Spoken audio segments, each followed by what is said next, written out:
नमस्कार दोस्तों, Atul Pandey classes for general science में आप सभी का स्वागत है। जैसा कि आप सभी को पता है कि हमारे चैनल के द्वारा जनरल साइंस और जनरल मैथमेटिक्स की क्लास चैप्टर वाइज तैयार कराई जा रही है। आज हम लोग अपने मैथ की क्लास को आगे बढ़ाते हैं। मैथ की क्लास में हम लोग इस समय लघुत्तम महत्तम समवर्त के बारे में पढ़ रहे हैं। लघुत्तम महत्तम समवर्त निकालने की विधियां पढ़ चुके हैं। महत्तम समवर्त से कुछ प्रश्नों की श्रृंखला इस समय आपके एग्जामिनेशन पॉइंट ऑफ व्यू से सॉल्व कराया जा रहा है दोस्तों। तो ऐसे ही कुछ इंपॉर्टेंट प्रश्न लेकर आज भी हम आपके साथ आए हुए हैं आपको बताने के लिए, जो आपके एग्जामिनेशन में बहुतायत से ऐसे प्रश्न की धूम लगी रहती है कि आपके एग्जाम में कहीं कहीं ऐसे प्रश्न लघुत्तम समवर्त या महत्तम समवर्त से पूछे जाते हैं दोस्तों। तो उसी क्रम में आगे बढ़ाते समय यहाँ प्रश्न है एक कि कहा गया कि एक आयताकार फर्श की लंबाई 20 मीटर 16 सेंटीमीटर तथा चौड़ाई 15 मीटर 60 सेंटीमीटर है। फर्श को समान वर्गाकार सीमेंट के टुकड़े बिछाकर पक्का कराना है। बताइए कम से कम कितने टुकड़े चाहिए। एक आयताकार फर्श है, कमरा है जिसकी लंबाई चौड़ाई दी गई है। अब कहा गया है कि उसमें पत्थर लगवाने हैं, मतलब समझिए टाइल्स वगैरह लगवाने हैं उस फर्श में। तो अब फर्श का आकार कहा गया वर्गाकार है। फर्श का आकार क्या है? वर्गाकार।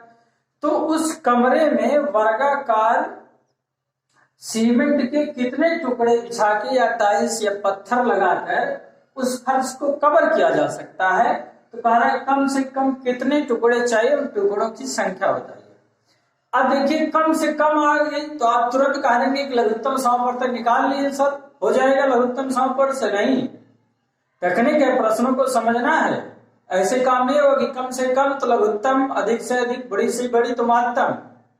ठीक है, देखिए कम से कम कितने टुकड़े, तो किसी कमरे में कम से कम कितने टुकड़े लगाने के लिए आप ये सोचिए कि हमें बड़ा से बड़ा टुकड़ा चाहिए जिससे उस कमरे में कम से कम टुकड़े लगे। क्या चीज? कमरे में कम से कम टुकड़े बिछाने हो तो इसके लिए हमें वो सीमेंट के जो वर्गाकार टुकड़े की बात कर रहा है वह टुकड़ा क्या हो? बड़ा सा बड़ा।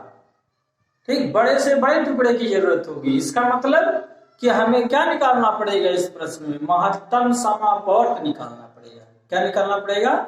महत्तम समापवर्त निकालना पड़ेगा।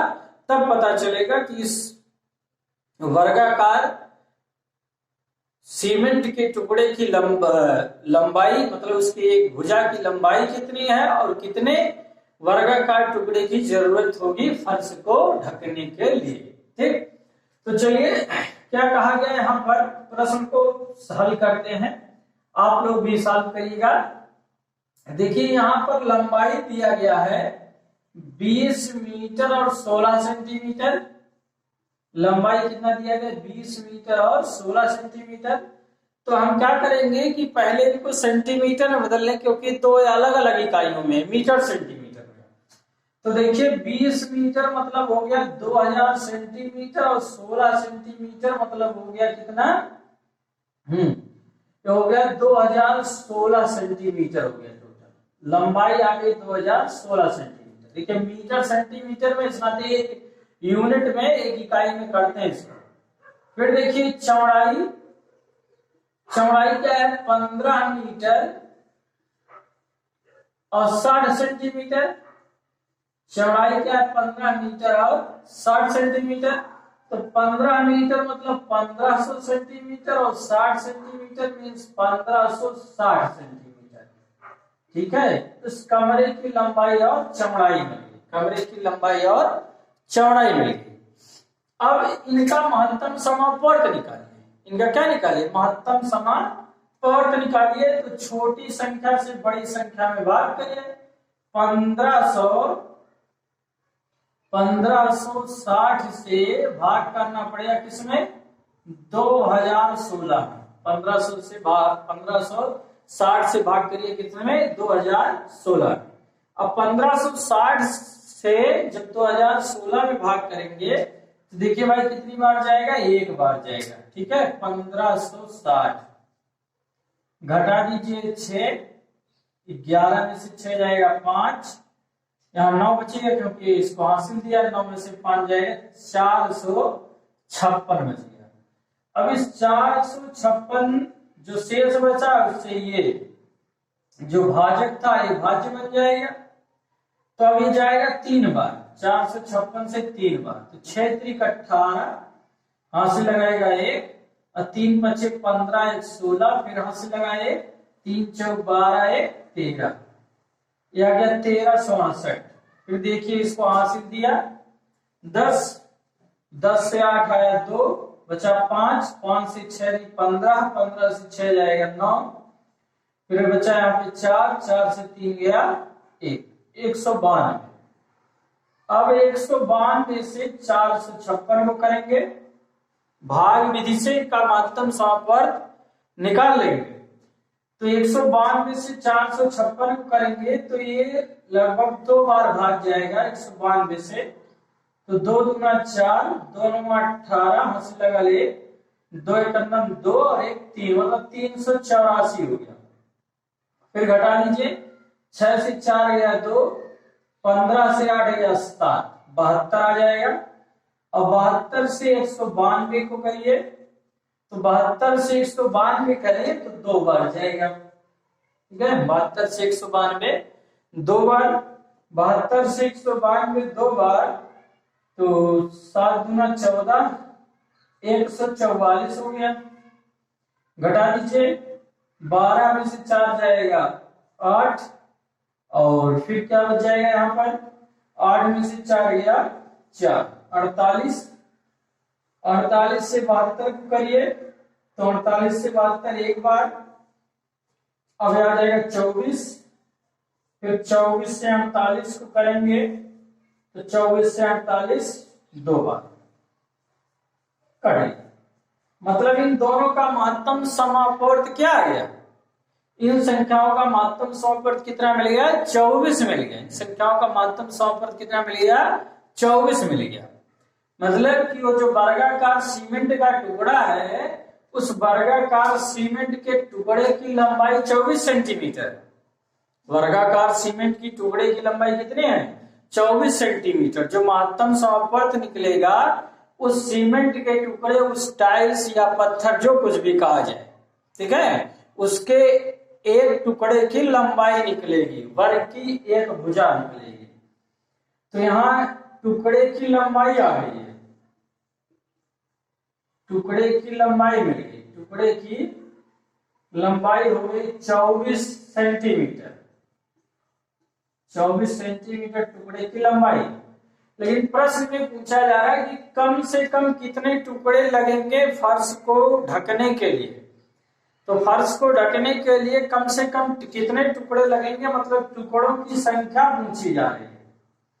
तो टुकड़ों की संख्या की यदि बात करेंगे तो टुकड़ों की संख्या जब निकालेंगे तो टुकड़ों की संख्या के लिए उस कमरे, आयताकार कमरे का क्षेत्रफल, मतलब जो फर्श है उस फर्श का क्षेत्रफल लेंगे और उस टोटल फर्श के क्षेत्रफल में वर्गाकार टुकड़े के क्षेत्रफल से भाग दे देंगे, वर्गाकार टुकड़े के क्षेत्रफल में भाग दे देंगे, टुकड़े के क्षेत्रफल से क्या कर देंगे, भाग दे देंगे। भाई यही फर्श है, ये फर्श क्या होगा, टुकड़े टुकड़े में बटेगा, मतलब उसमें कई सारे टुकड़े बनेंगे। तो किसका टुकड़ा करना है, फर्श का टुकड़ा करना है। तो फर्श के क्षेत्रफल को वर्गाकार टुकड़े के क्षेत्रफल से क्या करेंगे, भाग करेंगे। ठीक है, तो टुकड़ों की संख्या वर्गाकार, फर्श का क्षेत्रफल मतलब आयत है, और आयत का क्षेत्रफल होता है लंबाई गुणे चौड़ाई। तो लंबाई गुणे चौड़ाई, देखिए लंबाई आया था 2016 और चौड़ाई आया 1560 लंबाई 2016, चौड़ाई 1560। और वर्गाकार टुकड़े का क्षेत्रफल, तो वर्ग का क्षेत्रफल जानते हैं कि भुजा गुणे भुजा, और भुजा कितनी आई 24, भुजा कितनी आई 24, तो 24 गुणे 24, 24 गुणे 24 हो गया। तो इसी फर्श के क्षेत्रफल में वर्गाकार टुकड़े के क्षेत्रफल से भाग दे देंगे, ये टुकड़ों की क्या मिल जाएगी, संख्या मिल जाएगी, टुकड़ों की संख्या मिल जाएगी। तो इतना काम आप लोग कर सकते हैं, इनको गुणा करके इनसे भाग दे दीजिएगा, टुकड़ों की संख्या आ जाएगी। कमेंट बॉक्स में बताइएगा कि सर इतने टुकड़े लगेंगे जिससे उस आयताकार फर्श को पूरा पूरा ढक दिया जाएगा। ठीक, तो ऐसे प्रश्न आपके एग्जाम में पूछे जाते हैं कि कितने टुकड़े, कितने वर्गाकार, कितने घनाकार, ऐसे प्रश्न पूछे जाते हैं। ठीक है, तो यदि बात समझ में आ रही होगी तो लाइक करिएगा, शेयर करिएगा, कमेंट करिएगा, अपने दोस्तों को भी हमसे ज्यादा से ज्यादा जोड़ने का प्रयास करिएगा। इसके लिए हम आपको धन्यवाद देते हैं। चलिए अगले प्रश्न की तरफ बढ़े, करके बताइएगा कि कितने टुकड़ों की संख्या है, कमेंट बॉक्स में दीजिएगा।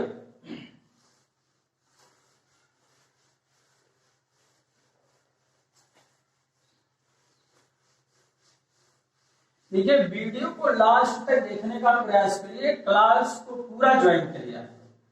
पूरी आपको ऐसा नहीं कुछ उड़ुल जुड़ुल कुछ कहानी किसका बताया जाता है। आपकी तैयारी के लिए अच्छी अच्छी चीजें स्टेप वाइज, एक मेथड से, टॉपिक वाइज, चाहे हमारे सामान्य विज्ञान की क्लास हो, चाहे सामान्य गणित की क्लास हो, वो आपको प्रोवाइड कराई जा रही है। ठीक है, तो क्लास को लास्ट तक देखने का प्रयास करिए। देखिए अगला प्रश्न है, देखिए कुछ एक नया तरह का फिर प्रश्न। देखिए जितने प्रश्न हमने आपको कराए सब अलग अलग तरह के प्रश्न है और जो एग्जाम में पूछे जाते हैं जिस तरह से। देखिए 3000 से कम उन सभी संख्याओं को निकालिए जिसमें 12, 28, 30, 42 से भाग देने पर हर एक हालत में शेष 4 रहे। ठीक है, कारण 3000 से कम उन सारी संख्याओं को बताइए जिसमें इन संख्याओं से भाग देने पर हर एक हालत में 4 शेष बचे। मतलब कि वो संख्या बताइए जिनमें इन सभी संख्याओं से हम लोग भाग करें तो शेष कितना बचता रहे, 4 बचता रहे। तो पहली चीज कि इसमें निकालेंगे क्या, लघुत्तम समापवर्त निकालेंगे कि महत्तम समापवर्त निकालेंगे। ठीक, तो इसमें निकालेंगे क्या, लघुत्तम समापवर्त, क्योंकि ये 3000 से कम मतलब छोटी से छोटी संख्या की बात कर रहा है कि 3000 से छोटी कौन कौन सी संख्या है जो इन संख्याओं से विभाजित हो जाती है। तो जो इन संख्याओं से विभाजित हो जाती हैं, पहले इन संख्याओं का लघुत्तम समापवर्त निकाल लीजिए, जो आएगा उसमें 4 जोड़ दीजिएगा और पहली संख्या हो जाएगी। फिर दूसरी संख्या के लिए जो लघुत्तम समापवर्त आया उसमें 2 से गुणा करके 4 जोड़िए, तीसरी संख्या के लिए 3 से गुणा करके 4 जोड़िए। ठीक, तो ऐसे पता कर लीजिए कि उसमें 3000 से कम कुल कितनी संख्या आती है। चलिए करते हैं, करिएगा आप लोग भी साथ में। देखिए मैथ प्रैक्टिस पे जितना प्रैक्टिस करेंगे आपको उतना ही आएगा और ट्रिक आता रहेगा, उसी में दिमाग जो खुल जाएगा, साफ हो जाएगा, ट्रिक अपने आप बन जाएगा। ट्रिक के चक्कर में सब बेकार हो जाता है काम। जिसको बेस पता होगा वही ट्रिक बना पाता और वही समझ पाता है। जिसको बेस नहीं पता और ट्रिक कुछ काम नहीं करता इसका। देखिए 12, 28, 30, 42, सबसे पहले छोटी से छोटी संख्या मतलब 2 से, तो 6 बार, 28 14, 30 15, 42 21। फिर 2 से, 2 3 6, 2 7 14, 15 21। फिर 2 से अब कोई संख्या नहीं कटेगी, 3 से, 3 1 कम 3, 7 नहीं कटेगा, 3 5 15, 3 7 21। अब देखिए 5 से कटेगा 1, 7 नहीं कटेगा, 5 कम 5, 7 नहीं कटा। फिर आ जाइए 7 पे से 1 1 1 1। ठीक है, तो इनका लघुत्तम समापवर्त क्या आया, इन सभी संख्याओं को गुणा कर दीजिए। लघुत्तम समापवर्त 2 गुणे 2 3 5 गुणे 7, 2 दूना 4, 3 12, 25 60 और 60 7 42 मतलब 420 हो गए लघुत्तम समापन, ठीक। लेकिन अभिष्ट संख्या कार्य है कि वो संख्या 4 शेष रह जाए, तो अभिष्ट संख्या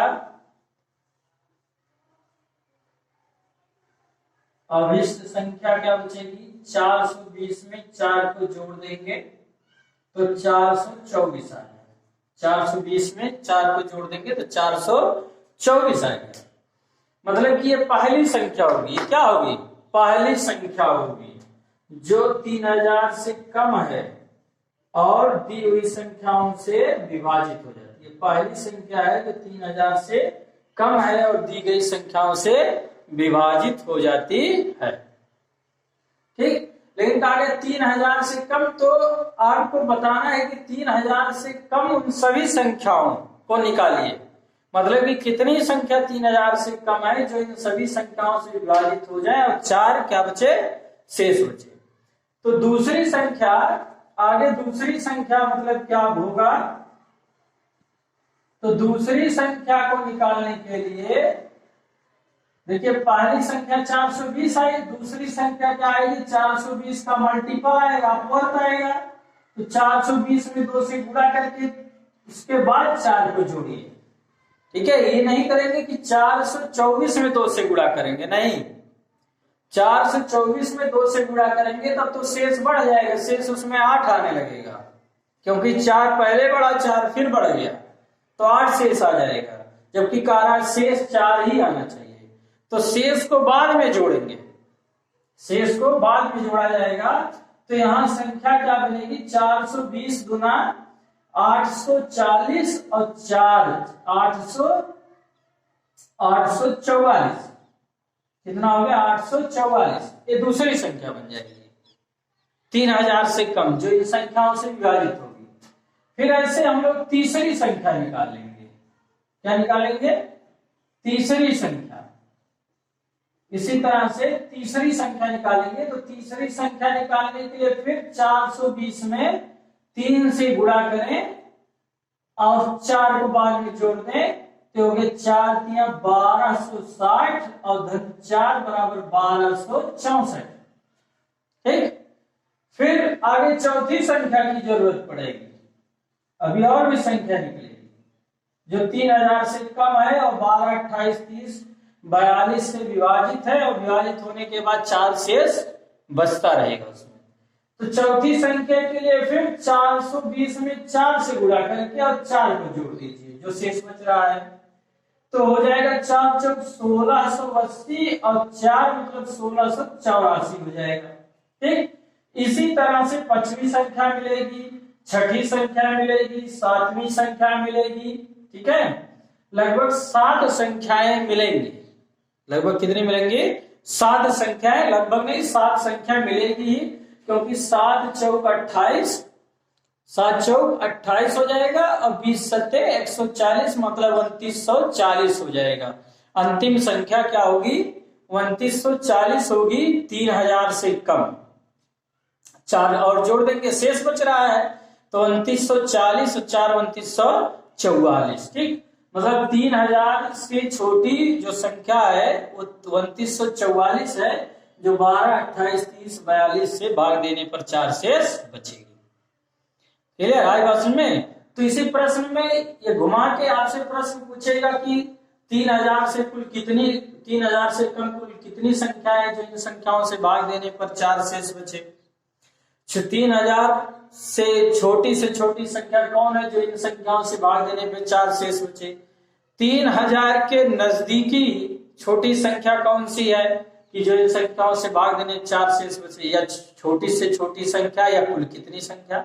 अलग तरह से प्रश्न ये 3-4 तरीकों से बना के पूछा जा सकता है आपसे, ठीक है। सब आए हुए प्रश्न है, बस प्रश्न को घुमाकर पूछ लेना, एक अलग नए प्रकार के प्रश्न को बना देगा, ठीक है।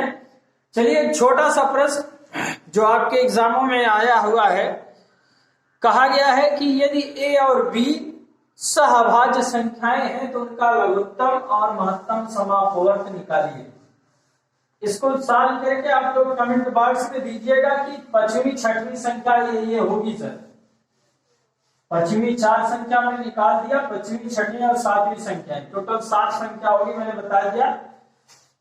देखिए एक प्रश्न है कि यदि ए और बी सहअभाज्य संख्याएं हैं, यदि ए और बी, बहुत छोटा सा प्रश्न है, ए और बी सहअभाज्य संख्याएं हैं, सहअभाज्य संख्याएं हैं, तो लासापा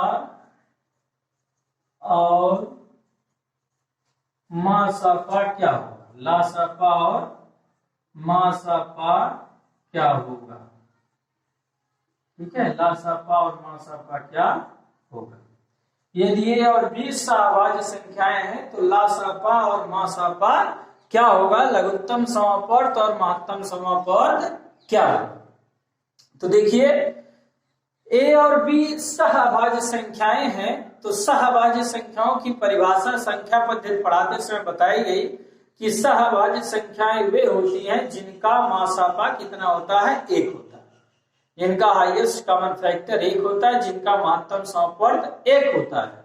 तो इसका मतलब ए और बी जब सहअभाज्य संख्याएं हैं तो ए और बी का जो मासापा होगा वो कितना होगा? 1 होगा। बहुत छोटा सा प्रश्न है, लोग उलझ जाते हैं। ठीक, ए और बी जब सहअभाज्य संख्याएं हैं तो उनका मासापा कितना होगा? 1 होगा। लेकिन बात आ गई लासापा की, इनका लघुत्तम समापवर्त क्या होगा? ठीक है, इनका लघुत्तम समापवर्त क्या होगा?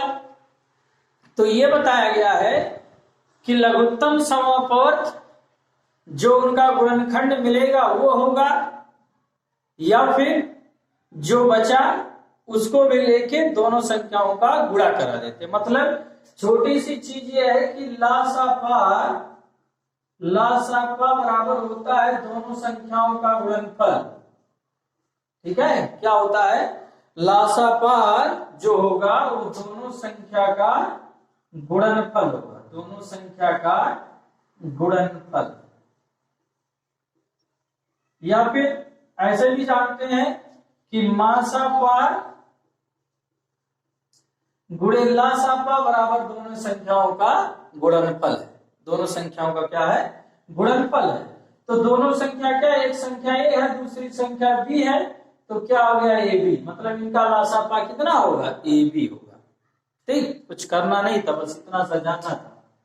तो यदि ऐसी कोई 2 अभाज्य संख्या हो, जैसे मान लिया जाए, कह दिया जाए 2 और 3 है, तो इनका महत्तम समापवर्त और लघुत्तम समापवर्त क्या होगा? तो 2 और 3 का महत्तम समापवर्त तो 1 हो जाएगा।